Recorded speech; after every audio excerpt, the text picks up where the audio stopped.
Welcome to just minute Jesus ఎఫెసీ 4:30 దేవుని పరిశుద్ధాత్మను దుఃఖపరచకుడి విమోచన దినం వరకు ఆయనందు మీరు ముద్రించబడి ఉన్నారు. క్రీస్తులోకి వచ్చిన వారు, మారు మనసు పొందిన వారు, పాప సంబంధమైన జీవితాన్ని వదిలి పరిశుద్ధమైన జీవితాన్ని కలిగిన వారు దేవుడు అనుగ్రహించినటువంటి అద్భుతమైన వరములో పరిశుద్ధాత్మను పొందుకోవటమే. ఈ పరిశుద్ధాత్మ దేవుడు మనకి స్నేహితునిగాను ఆదరణకర్తగా ఉండి ఆశ్చర్యకరంగా 6 సంగతులు బలపరుస్తూ ఉంటాడు. మొట్టమొదటిగా పరలోక తండ్రి యొక్క ఆత్మగా తండ్రికి చెందవలసినటువంటి మహిమ ఘనత ప్రభావం నిత్యం కూడా తెలియజేస్తుంటాడు.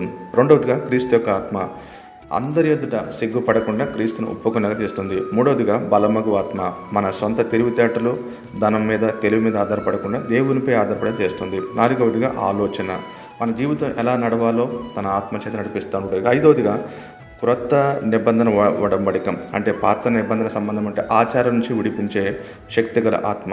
ఇక చివరిగా పరలోకపు యొక్క మహిమ, మన శ్రమను సంగీతంగా మార్చే ఆత్మ. ఆమేన్.